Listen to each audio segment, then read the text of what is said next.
우리는 이사야서가 그 역사적 배경을 세 가지로 가지고 있는 것을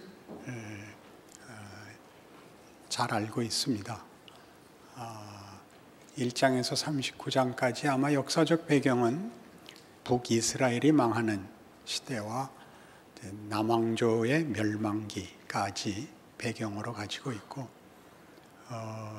40장부터 55장까지는 바벨론 포로 시기를 역사적 배경으로 가지고 있고, 그리고 56장부터는 귀환하여 새로운 성전을 세우고 새로운 나라를 세워나가는 과정에서의 신앙생활을 배경으로 갖고 있는 것으로 우리는 이해합니다.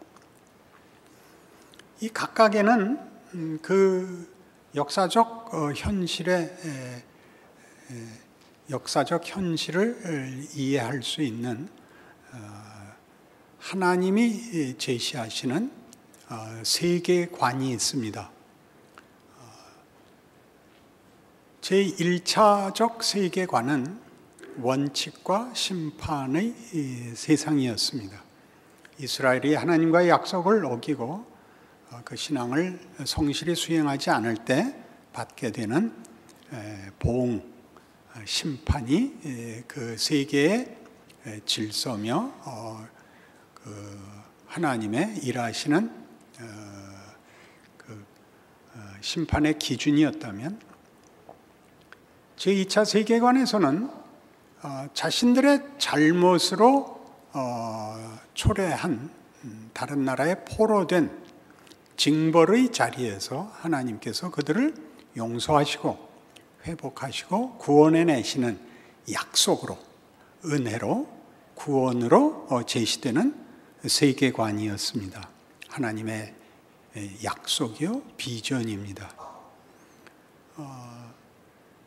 그래서 그 아무 희망도 없는 자리에서, 또 아무 능력도 없는 형편에서 하나님이 행하실 구원이 약속되고 노래됩니다. 그리하여 실제로 이스라엘 백성은 풀려나고 본국으로 돌아와 성전을 짓게 됩니다. 56장이 이하는 그때를 배경으로 하고 있습니다. 문제는 제1차 세계관이 제시했던 원칙과 심판의 세계가 제2차 세계에서는 하나님의 은혜라는 약속과 능력 속에서 그 심판의 결과를 뒤집는, 반전하고 회복하고 승리케 하는 나라로 약속되었고 실현되었는데, 그렇다면 당연히 있어야 될 제1차적 세계관을 형성했던 원칙과 심판이 소멸되지 않고 아직도 책임과 요구를 가지고 이스라엘 백성을 다그치고 있다는 현실입니다. 이스라엘은 돌아왔으나 분명히 회복되었고 성전을 재건축하고 조국을 찾았으나 그 현실은 2차적 세계관이 약속되었던 것이 기대했던 것과는 달랐습니다. 그들은 기쁘고 평안하고 형통하지 않고 괴롭고 고단하고 의심과 불안과 체념 속에 살아야 했습니다. 우리 56장을 시작하면서도 안식일을 지키라 라는 제1차적 세계관에서 요구되었던 율법이 아직도 강력한 요구로 등장했던 것처럼 58장도 금식이 거론되고 있습니다. 이 금식 문제에 오자 갑자기 시작을 이스라엘 백성들이 한 질문을 받아서 하나님께서 저들을 꾸짖는데, 우리가 금식해도 왜 돌아보지 않습니까? 우리가 기도를 해도 왜 돌아보지 않습니까? 를 저들의 질문을 꺼내서, 이것은 내가 원하는 금식도, 내가 원하는 기도도, 내가 원하는 제사도, 내가 원하는 신앙도 아니다. 너희는 밥을 굶는 게 금식이라 그러고, 내가 원하는 금식은 관용과 용서와 회복과 헌신과 사랑이다. 이렇게 맞받아치십니다. 그니 제2차 세계관에서 극복되고 그 안에서 자체로 소멸되어야 할 제1차 세계관이 다시 요구되면서 2차 세계관이 들어옴으로 인하여 1차 세계관이 어떻게 변하는가를 보여주는데, 제1차 세계관에서 우리에게 요구되었던 율법은 지켜야 할 것, 원칙 정도가 아니라 내용을 담는 것이어야 된다. 이렇게 변하기 시작을 하는 겁니다. 우리 56장에서는 그것이 안식일을 지키는 문제가 모두에게 열려야 된다로 변한 것을 보았고, 58장에서는 그것은 다만 종교 행사, 예식이 아니라 내용을 담아야 된다. 이렇게 열리는 것을 봅니다. 그러면 1차 세계관에서 요구되는 율법을 지킨다는 것은 그릇이 됩니다. 그 그릇에 2차 세계관에서 허락된 은혜가 담겨야 되는 것이죠. 그럼 어쨌든 다시 돌아와 그릇을 만들어야 뭘 담을 것 아닙니까? 이 담는 문제가 매우 만만치 않습니다. 마태복음 13장으로 가시죠.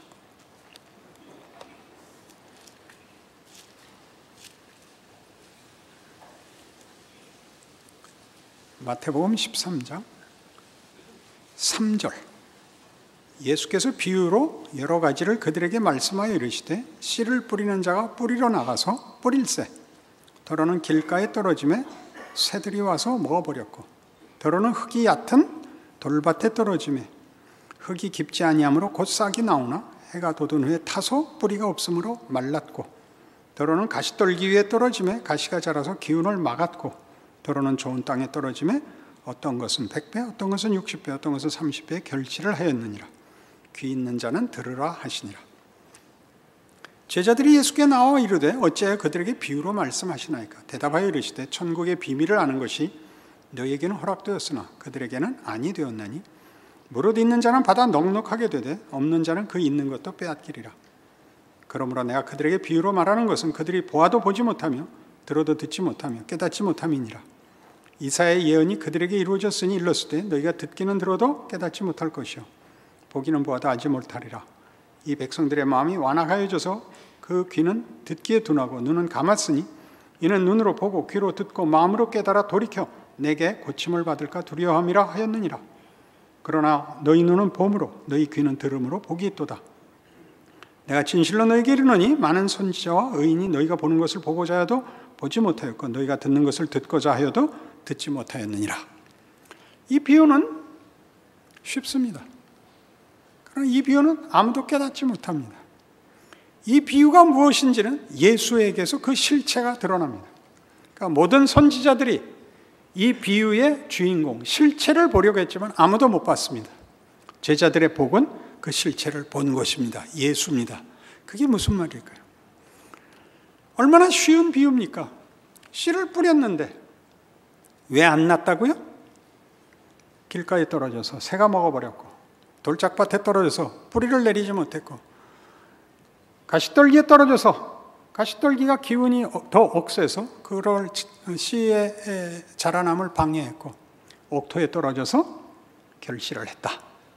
그럼 우리가 할 수 있는 대답이라는 것은, 우리가 할 수 있는 일이라곤 좋은 밭이 되는 수밖에 없죠.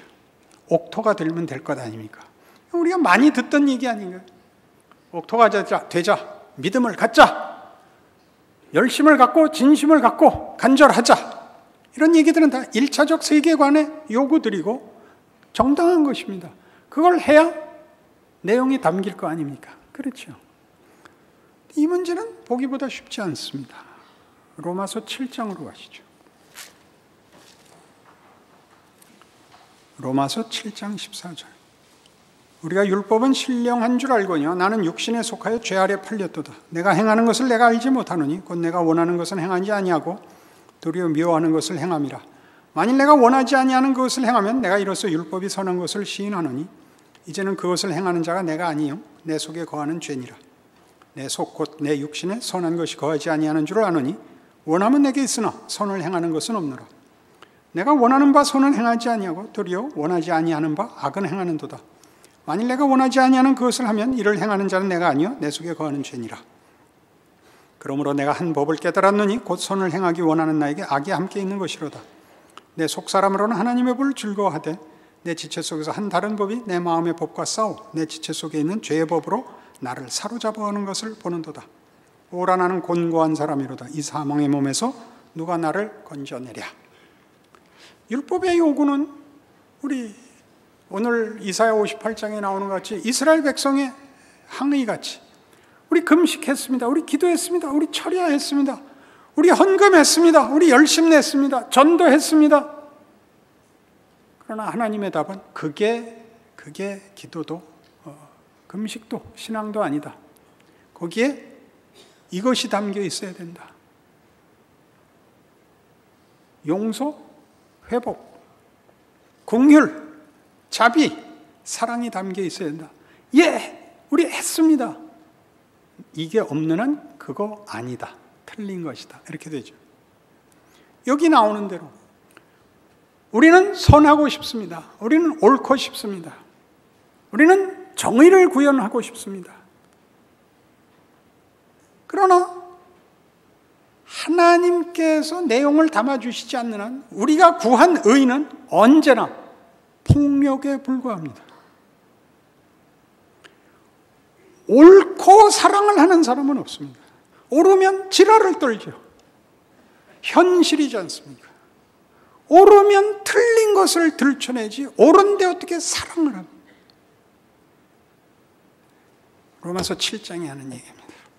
그렇죠. 여러분이 금식을 했는데 어떻게 사랑을 합니까?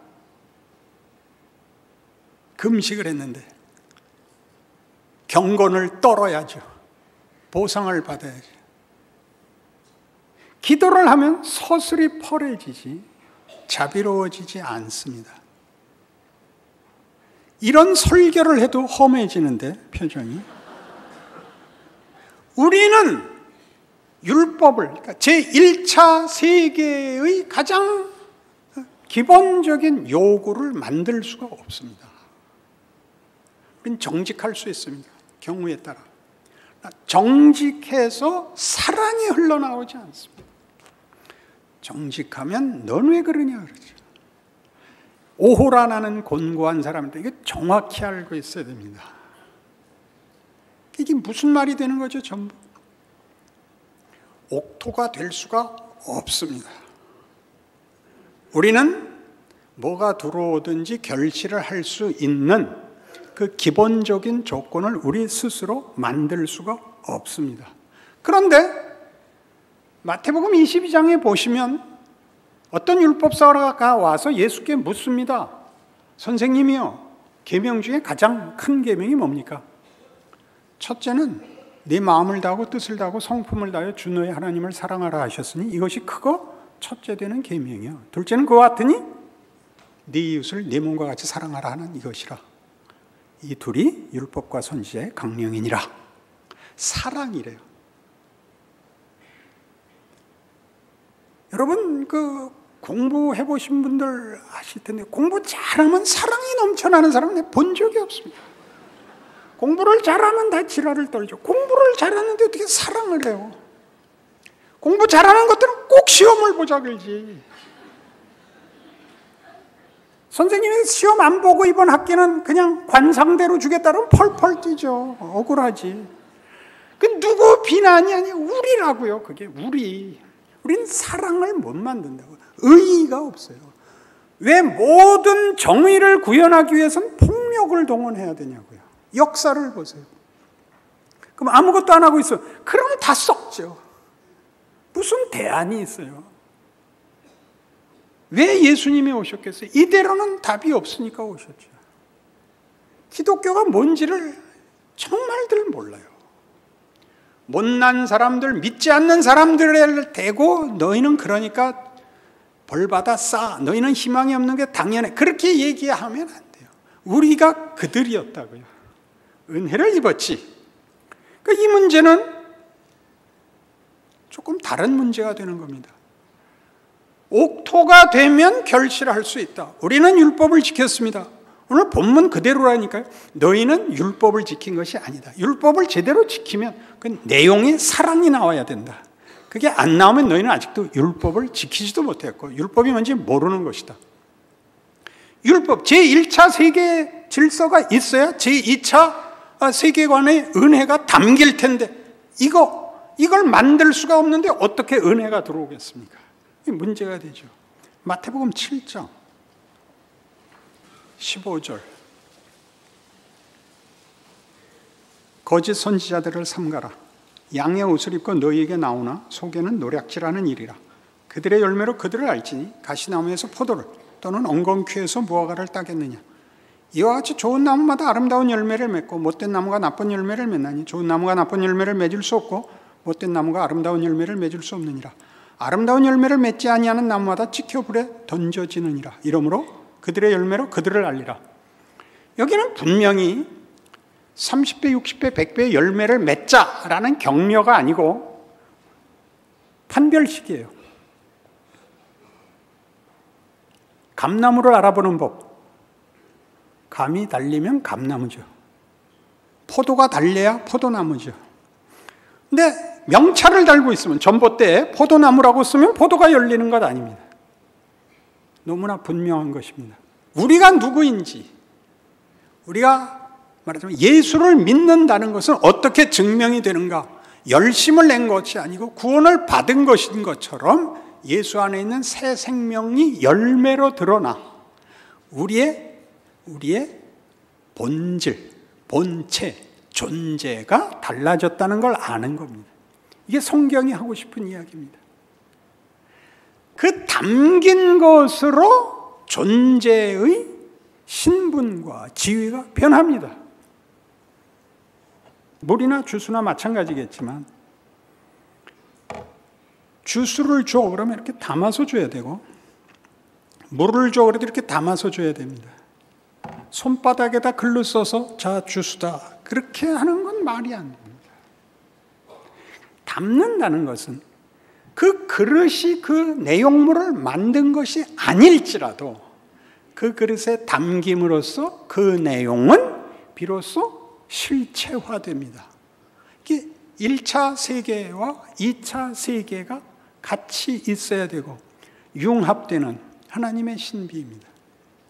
그러니 아까 마태복음 13장 씨 뿌리는 비유로 돌아와서 많은 열매가 맺혔다는 것은 좋은 땅이 되어 열매를 맺은 것이 아니라 열매가 맺힘으로써 그 땅은 좋은 땅이 되는 것입니다. 내가 접시에 포도를 담아서 이거 먹어. 아, 포도구나. 함으로써 그 접시는 포도를 담은 그릇에 불과한 것이 아니라 담긴 채로 포도라는 이름을 가지게 됩니다. 하나님의 은혜의 약속은 심판과 원칙의 세계에 들어와 그것을 하나님의 은혜로 이런 하나님을 아는 지식, 하나님의 형상의 회복, 생명과 진리 같은 것을 우리에게 담음으로써 우리라는 존재가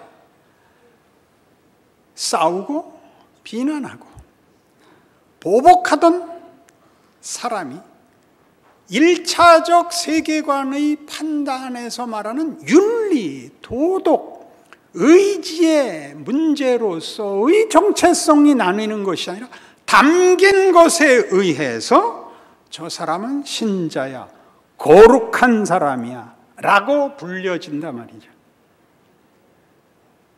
이게 마음이 놓여야 돼요. 그렇구나 라고. 여러분이 1차 세계의 요구를 윤리적으로 확보해야 은혜가 들어오는 것이 아니라 은혜가 들어옴으로써 여러분은 여전히 깨진 바가지에 불과할 수 있는데 거기에 물이 담김으로써 얼마나 맛있는 생명수인가 라는 소리를 깨진 바가지가 듣는 거예요. 이런 일들이 어떻게 가능하냐? 그렇게 어떻게 해석할 수 있느냐? 같은 마태복음 11장에 2절. 요한이 옥에서 그리스도께서 하신 일을 듣고 제자들을 보내어 예수께 여짜오되 오실 그이가 당신이 오니까 우리가 다른 일을 기다리오리까? 예수께서 대답하여 이르시되 너희가 가서 듣고 보는 것을 요한에게 알리되 맹인이 보며 못 걷는 사람이 걸으며 나병 환자가 깨끗함을 받으며 못 듣는 자가 들으며 죽은 자가 살아나며 가난한 자에게 복음이 전파된다 하라. 누구든지 나로 말미암아 실족하지 아니하는 자는 복이 있도다 하시니라. 자, 여기서 그 소경이 눈을 뜨고 귀머거리가 귀가 뚫리는 것은 소경이 아침마다 눈을 문질러서도 아니고 귀머거리가 아침마다 못으로 귀를 파서도 아닙니다.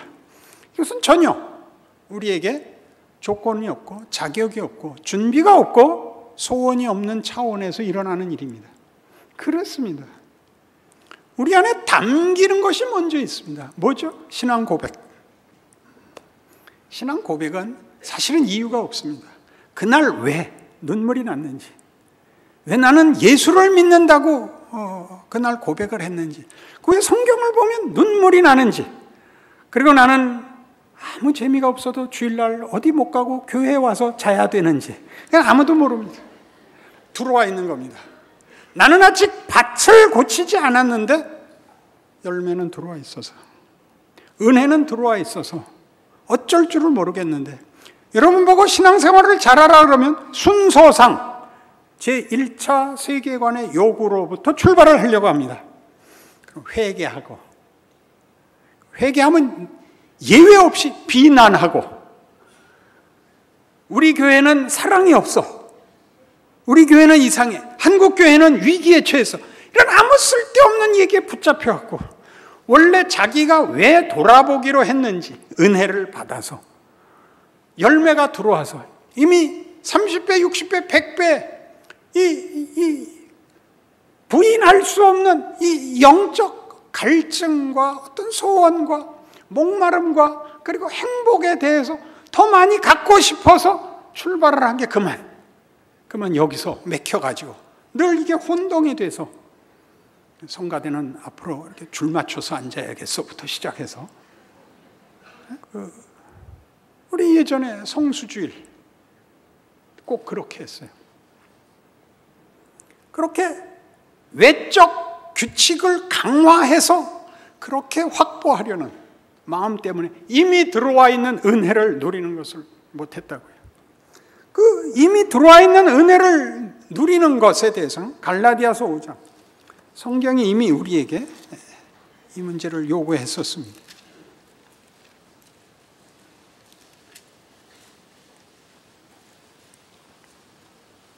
갈라디아서 5장 16절, 내가 이르노니 너희는 성령을 따라 행하라. 그리하면 육체의 욕심을 이루지 아니하리라. 육체의 소욕은 성령을 거스르고 성령은 육체를 거스르나니 이 둘이 서로 대적함으로 너희가 원하는 것을 하지 못하게 하려 함이니라. 너희가 만일 성령의 인도하시는 바가 되면 율법 아래 있지 아니하리라. 육체의 일은 분명하니 곧 음행과 더러운 것과 호색과 우상숭배와 주술과 원수 맺는 것과 분쟁과 시기와 분냄과 당짓는 것과 분열함과 이단과 투기와 술취함과 방탕함과 곧 그와 같은 것들이라. 전에 너희에게 경계한 것 같이 경계하느니 이런 일을 하는 자들은 하나님의 나라를 유업으로 받지 못할 것이요. 이러면 안 됩니다. 당연하죠. 오직 성령의 열매는 사랑과 희락과 화평과 오래 참음과 자비와 양선과 충성과 온유와 절제니 같은 것을 금지할 법이 없느니라. 앞에 거 하지 말고 뒤에 거 해라. 근데 뒤에 거 해라가 아닙니다. 성령의 열매는 금지할 법이 없느니랍니다. 옛날엔 이것밖에 할 게 없었다. 그러나 이제는 그렇지 않다. 성령의 열매가 맺을 수밖에 없다. 성령의 열매가 먼저 드러났고, 그래서 너희는 다른 사람이 됐다. 너희는 옥토가 됐다. 거룩한 자가 됐다. 하나님의 자녀가 됐다. 이 같은 법을 금지할 법이 없느니라. 그러니 너희 이거 해라. 그 이제 너희의 책임이고 명예다. 너희만이 할 수 있다. 너희는 세상의 빛이고 소금이다. 그 얘기죠. 뭐 유난 떨 것 없습니다. 우리만 웃을 수 있습니다. 우리만 죽을 수 있습니다. 여기서 죽는다는 건 한 번 죽고 마는 그 죽음 말고 우리 삶에 반복되는 위협을 말합니다. 우리만 죽을 수 있습니다. 세상은 결국 죽기 위해서 죽음을 거부하고 우린 영원히 살기 위해서 매일 죽습니다. 맞죠? 아멘은 뒀다 언제 쓸 거예요?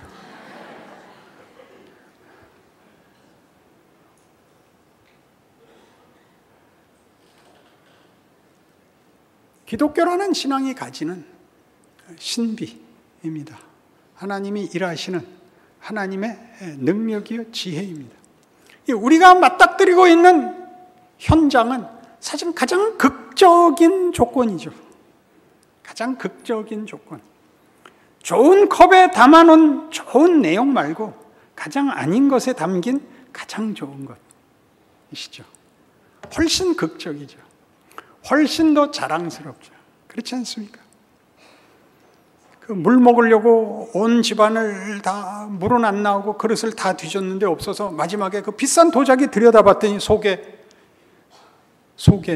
아무것도 없죠. 도자기에 물 받아놓은 건 본 적이 없습니다. 왜 물을 받아놓겠습니까? 물은 싸고 도자기는 비싸니까 물 안 담가놓죠. 그러나 물이 중요하죠. 물을 담는 그릇, 생명을 담는 그릇, 영광을 담은 그릇, 부활을 담은 그릇, 그게 우리죠. 겉으로 보기에 초라하고 겉으로 보기에 아무것도 아닌 것 같은 예수님 당신에게도 그대로 적용됐던 우리의 보기에 흠모할 만한 아름다운 것이 전혀 없는 거기다 담은 하나님의 지혜, 우리를 향한 그의 의지, 우리에게 준 비교할 수 없는 가치, 이런 것들입니다. 그것이 신자요 신앙인으로 사는 것입니다. 그러니 이 제1차 세계에서 요구되는 가장 기본적인 요구사항마저도 추상명사가 되거나 명분이 되거나 규칙이 되게 하지 마시고 여러분이라는 한 인격과 성품이 그것을 지킴으로써 인격화해내는 그 오름이 하나님의 성품과 하나님의 형상으로서 해야 되는 분별과 사랑을 위하여 쓰이는 방법이 되게 하셔야 됩니다. 나도 없고 예수님도 없고 명분만 덜렁 남는, 그래서 고함밖에 지를 것이 없는 그런 식으로 예수 믿지 않습니다. 각 개인에게서 확인되고 자신의 인생 속에서 늘 놀라는, 감격하는 하나님의 일하심, 충만하심. 우리는 예수 그리스도의 몸, 그가 이루신 일을 우리라는 각 개인의 실존 속에서 채우시고 증언하시고 기적으로 영광으로 하나님을 증언하시는 존재라 말입니다. 아무도 몰라보죠. 혼자 웃으세요. 아니, 집사님은 이렇게 싱글벙글하세요. 당신은 모르시는군요. 왜 웃어야 되는지 아무도 모르는 웃음을 웃어야 되는 것. 그렇게 살 각오가 되셨습니까? 기도하십시다. 하나님 아버지, 우리의 인생은 고단하지만 수치스럽거나 실패한 것이 아닙니다. 하나님이 함께 하시고 이미 우리 안에 가득 채우셨습니다. 성령께서 와 계십니다. 그러니 이 명예와 책임을 누리게 하시옵소서. 자랑하게 하시옵소서. 그리하여 하나님 우리에게 주신 하나님의 찾아오심이 가지는 기적과 능력이 우리를 만나는 모든 사람들에게 나누어지는 그런 복된 인생을 살게 하시옵소서. 예수님 이름으로 기도합니다. 아멘.